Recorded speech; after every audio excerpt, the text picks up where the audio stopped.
Alright guys, today we are going to talk about Gcode.io.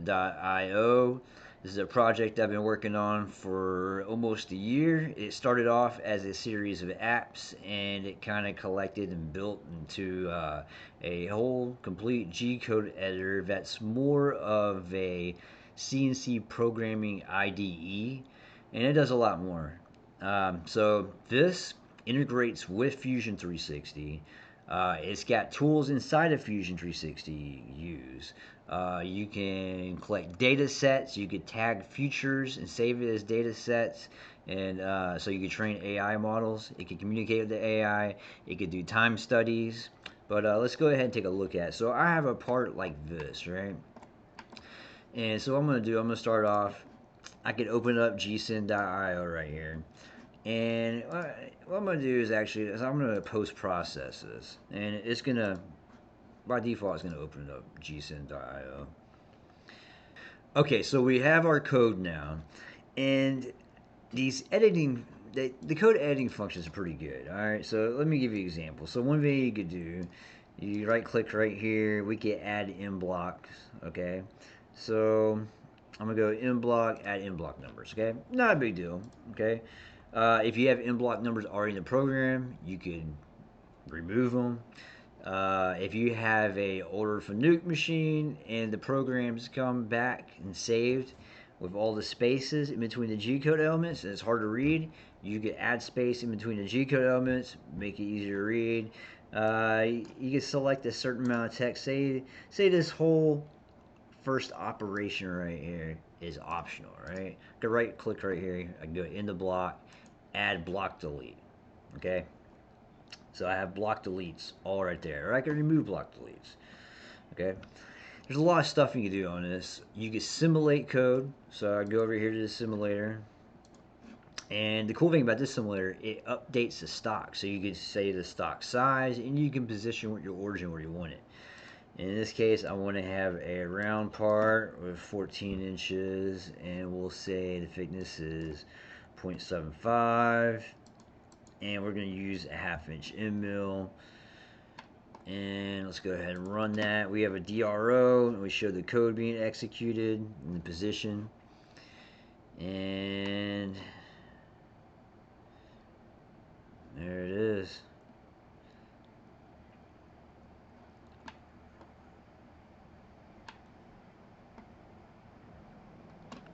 So that's one of the simulators. There's a lathe simulator on this as well.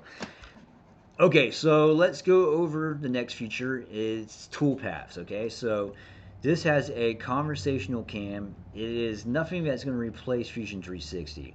But if you just need a simple program, you need a face, and you need to drill some holes, a bolt circle, or cut a slot, you could do pretty much anything. Actually, you can do some complicated stuff too. You could basically build a program.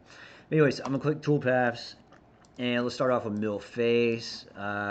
This example will say it's a 4-inch by 4-inch workpiece, and we'll do I'm gonna keep it small in this example, so we'll say 3/4 diameter. Actually, let's make it a half.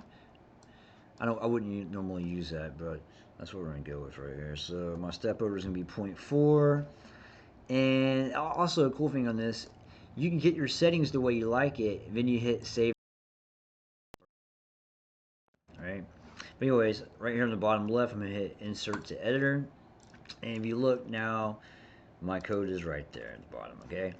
Now say that I need a bolt circle. Okay. So I'm gonna go to bolt circle, and we'll say that. Let's bring that down. We'll say our bolt circle, the center of it is at x0, y0. We're going to say it's a 3.5-inch bolt circle, 6 holes.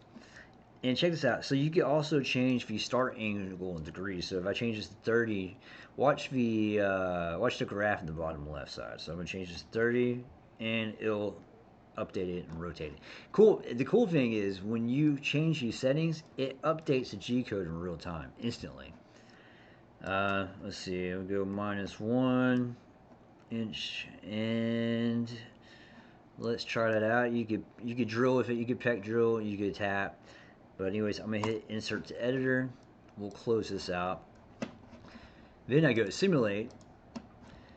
Alright, so in the simulator, you can change your stock from round to rectangle or use rectangle. You can move your origin around, so you can put it on the bottom left, or top left, top middle, right mid. So you can put it wherever you want for the most part. In this case, I'm going to have it centered. I'm going to make my stock 4 inches by 4 inches. And my tool diameter, let's say a ½ inch. And we'll make our thickness 3/4. Alright, so I'm going to hit run. There's my simulation. There's my bolt circle. I'm cutting it kind of close to the edge there, but this is just a quick preview of what you could do, okay? But anyways, you have a DRO, but you can single step it. And we have a lathe simulator as well. So anyways, so that's the simulator. Okay, so after you have your program and you verified it with simulation, you get send it to the machine. Okay, so I'm gonna go to File, I'm gonna go to Send and Receive Program. The module opens up. So I fire up the port. Right now I have nothing connected, so it's not gonna be there. You select your machine. You can make a machine profile, or you can just simply enter your baud rate, your stop bits, how it's gonna communicate. Is it gonna be a handshake, or is it gonna be hardware? It's gonna be both. So you got different settings in here, and you know, pretty much any machine you should be able to send to. Okay, if not, I'll make it happen. All right, but you have to figure out what settings you need, and you can send programs to the machine or receive them off of there. Okay, so another feature that this has is cycle time. So I have this program. If I click cycle time, it calculates based off of the speeds, the feeds, and the depth of cut, and it reads the geometry and the number of passes and everything, and it can calculate how long it's going to take to machine the part. You know, it's an estimate. It's not perfect, but it'll get you close. Okay, so the next feature is it has a calculator, and no big deal. You can always use your calculator, but this is all in the same screen, so you're not jumping back and forth, you know, to your taskbar or minimizing, maximizing stuff. You have everything on one screen. Not only that, you can add multiple calculators. So say you're calculating surface footage or your RPM or your tapping feed rate, right? So you can just sit here, calculate, use your surface footage, calculate the RPM, add another calculator, calculate your feed rate, and basically add. I'm sure there's a limit on how many calculators you can add, but you can keep adding these things. And let's see. Yeah, as many calculators as you want, right? I mean, when you're through with it, you just hide it, right? Okay, so also this thing has drill chart. So anytime you're working on a program, you need to know the drill chart. Here's your drill sizes. Everything's in one screen. You don't have to go look that up, right? Not only that, we have a notepad. You need a notepad, no big deal. Let's see, where's my spreadsheet? Oh yeah, you got a spreadsheet here. You can calculate stuff. You can program cells. Pretty cool, not bad. When you're through, clear it out.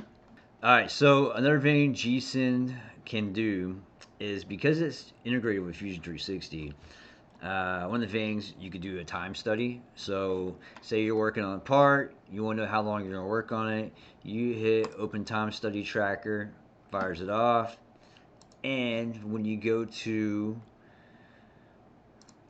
time study in here, you can see that I have an active session going. Right now it's idle. So the cool thing about this is it doesn't just keep timing it. When you switch screens for longer than 30 seconds, it'll actually pause. It'll pause the timer. Or if you leave the computer or don't move the mouse, say you don't hit any key buttons or move the mouse for 30 seconds, it pauses it because you could be working on something else. Say you get distracted. Usually, if you're actually programming, you're not going to go too long without not using your keyboard or mouse. Okay, so it helps you have an accurate sense of how long it's going to take or how long you've been working on a project, so you know how much to charge. Okay, so on top of that, you can also do quotes. So you're here quotes, and you can give it a job number, type, description, what machine it's going on, how many parts you're gonna have. You say it's gonna be on the mill. It's gonna be 1018 stock. We'll say flat bar, stock length, 30 inches, and whatever. You just give all your parameters here, and you can calculate how much it's going to cost per part. Okay, pretty simple. And you also have a schedule. I'm still working on the schedule right now. The schedule is going to be a lot better.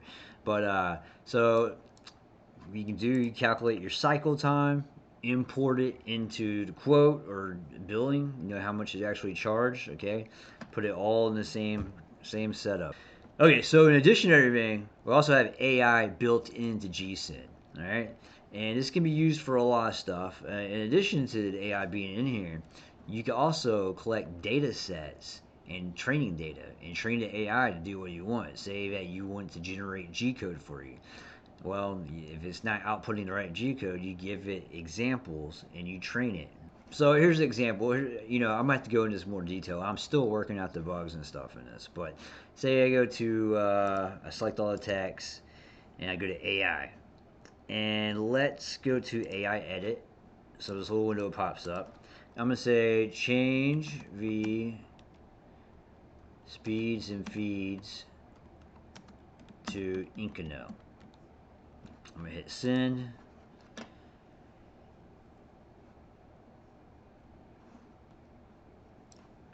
And it checked everything out, and it updated to S180.